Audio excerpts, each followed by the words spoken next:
Brought to you by Priority. Join Standard Chartered Priority Banking.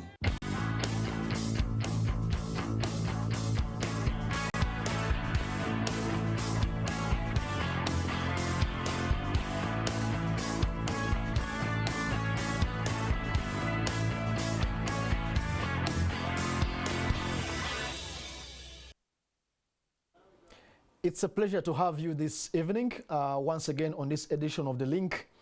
And we promise to bring you information you can use. We try to fulfill that every week, plus, of course, opportunities. Tonight, we're speaking about opportunities. And we are going to speak to the Director, UN Regional Service Center in Entebbe. Speaking about opportunities, Mr. Paul Jomo. Please, you're welcome. Thank you very much, and thank you for inviting me for this program. All right. I know that recently you had a meeting with some suppliers for some services and goods for the UN, and we are bringing you on board so that you can give us more details in case some of them missed. So paint for us a picture of the procurement needs and size for the UN Center in Entebbe.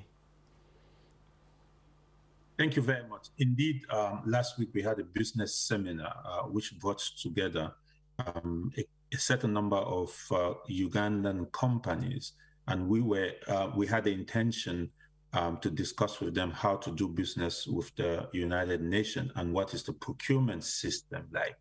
And it was a very interesting conversation, a day seminar during which we interacted with those companies, showing them how to register on the UN global market. And to your question, painting the picture of the needs for the regional service center, I must say that the business seminar was not just intended for the regional service center, it's intended for the UN globally. We host the Global Procurement Support Services, who is working on contracts, and those are global contracts. That's why they are called Global Procurement Support Services. They are not just providing services to the UN Regional Center. And the business community that were brought together, we were showing them how to do business globally and not just for the Regional Service Center. The services and the commodities that we're looking for at the Regional Service Center are limited compared to the global market. We have a Ugandan company providing catering services, telephone services, facility management, and other services within the center. But when we are procuring globally, the services are expanded. Security services, logistics, transportation, food, ICT equipment as well. So don't look at it as providing services to the regional service center, but look at it as providing services to the UN globally. And it's a huge envelope. The procurement envelope for the UN globally is big. And as I mentioned during the business seminar, in 2022, there were $33 million going into a Ugandan company, which means a good number of companies have registered and they're already doing business with the United Nations, which is just looking at increasing that number. Very good. Thank you very much for the background. So who can supply to the UN and how do they qualify? It's a key question. Who can supply and how do they qualify? To qualify to supply goods to the UN, you have to go onto the UNGVM, which is the UN Global Marketplace, and register. There's a certain number of conditions and requirements to fulfill for you to be registered to provide services to the UN. And that's what we did last week by showing the over 70 companies who work with us how to register, what are the requirements, what do you need to know, what do you need to bring to be able and be eligible to provide services to the United Nations globally. Now, in doing so, you also have to make sure that you have your papers in order. Do you have your company registered? Are you financially sound? Because you are competing internationally. You're not just competing with another company on the Ugandan territory. You're competing internationally, and you are competing with companies that have already been providing supplies and business to the United Nations. So you have to be structured, you have to be sound to be eligible and to be able to compete with those companies. Yeah, what I know there are many conditions, but what are the 2 or 3 that are critical to start with that you look at or somebody needs to look at before they even dare try?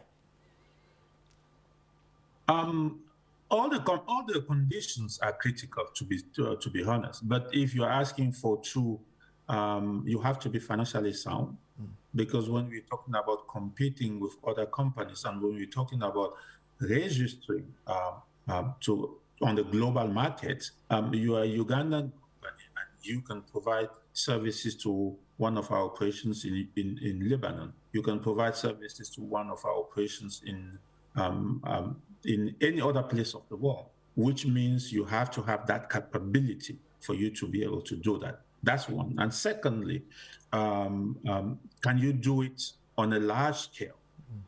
If you can do it on the large scale, yes, you will very quickly be able to provide that services to the United Nations. When I talk about the large scale, we have small companies who are operating in Uganda and they are able to provide services across the country. But if you ask them to provide the same services beyond the boundaries of Uganda, and you are requesting them to provide, let's say, 2 tons of the items that they are selling on a monthly basis, they will not be able to do that. Because not only that, they will deplete the local market and there will be nothing left on the market. Secondly, they have to have a system and a supply chain mechanism that will help them to be able to provide those goods door to door, because that's how the UN requires them to provide the services. So it's critical for you to be able to have that ability. Then you will be able to provide the services to the United Nations. So if you want me to add 2, those will be the 2. And third, are you normally and properly registered? Some companies are not yet, according to the rules and regulations. So you have to put your papers in orders. Those will be the key main element that you need to fulfill to be able to do business with the United Nations. Okay, very good. You did a good summary there. And the final question. Highlight for us the common shortfalls. You know, this is competitive. The common shortfalls that suppliers usually fail to fulfill, and therefore, even when they have capacity, they may not go through. What are some of those from your experience? Thank you. I think this question takes me back to the question number 2. What do you need to have if you were to identify 2 or 3? If you don't have those 3, it becomes a shortfall immediately. If you are not financially sound and if you don't have that system in place, it is a challenge. If you do not have a supply chain mechanism, it is a challenge. Let me take an example. A Ugandan company can even be contacted as a subcontractor of a large company, and they ask you to provide beef to the soldiers in the eastern part of DRC. Do you have the supply chain available with vehicles with the required temperature to keep the beef in condition for you to be able to supply in the eastern part of DRC? If you are not, then you will fail. You will not be able to have that market. So you have to have that supply chain. And remember, the supply chain market internationally, the supply chain has been altered due to the crisis that we have on the international arena, which has affected everybody else. Do you have the means to very quickly redirect your operation somewhere else and make sure that you supply on time? Also, do know in the area of peacekeeping operations, we are working in very difficult areas, which means you have to be able to reach those areas. We have a contractor right now who is helping us in bringing some of the material in some of those countries, and that contractor have a problem because of this international supply chain disruption. Secondly, you also have to have a mechanism set up in the countries where you have to deliver goods in terms of custom clearance, and make sure that you do not face challenges or delays in terms of clearing the items and delivering them to the United Nations. So those are the few things that I looked at. Others will be, are you structured in a way that in 2 weeks or very short period of time, you can expand your business to be able to provide the service globally. That's one of the things that we see mainly in the small company. I did mention to you that if you have $33 million going into the Ugandan economy to Ugandan companies, it means some of the big companies are already structured and they know how to do it. I'm looking at small companies. Can the small company reach that level? You need to be able to give yourself the resources, financially, physically, human resources as well, to be able to expand your business to respond to the demand of the market. All right, thank you very much for highlighting those with specifics, and I hope Ugandan companies will, you said you want to include more. I hope they will take a cue and look into themselves. Perhaps they can even join together in consortium so that they can be able to do this job. Thank you very much, Mr. Paulin DJomo. We know we called you from New York, a long distance. Thank you for joining us and sharing with us those tidbits. Thank you for inviting me. Thank you very much. All right. Viewers, you had the UN Center in Entebbe is a global center where you can supply to the UN. You think you are able?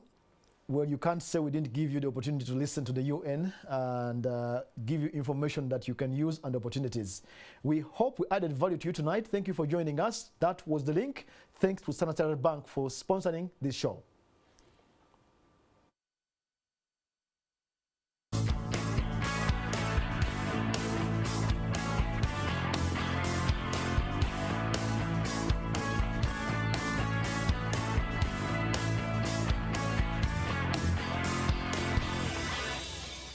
Family. We know you want to build a legacy for your children. We do that with protection and investment solutions. Your priorities get our priority. Join Standard Chartered Priority Banking.